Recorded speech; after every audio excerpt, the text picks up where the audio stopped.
Hazine sayıp mı? Oo, hazinesi. Kim? İniş, klassız. Sen mi? Sen nere, buyurlar nere? Neymiş be?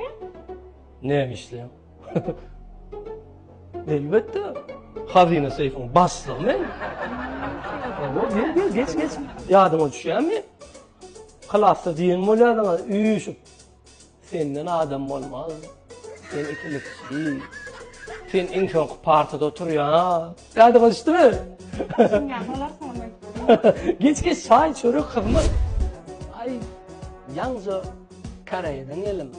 Oo, Kore'den Japonya. Japonya'dan yende Kore'ya. Son eyvah. Umuman insan yetiştir karagünü. Sevda mostu gidip oturuyor. Düğü boyul sayfın mendilleri. Türkmenistan'daki. Umuman iş. Ne maşin kırıyorsun? Maşin değil mi?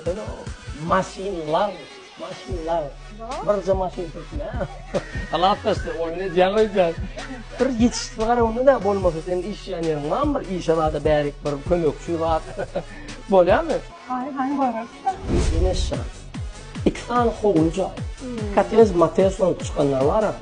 Birine hakiki boyun orijinal sayf 40 yerine oluşturan 50 volt götürüp bilmeyen sayfları. Şonu bastım. İkinci öýü.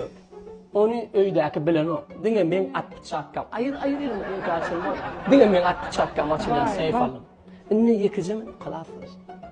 İritgan hem maslahat berýän. Onu öýdäkiler bilen o. Özüm aldymlar. Haýsyn maslahat berýän. Bular düzdüm bärik eliňe muzada oturma. Düzdüm wes öýü.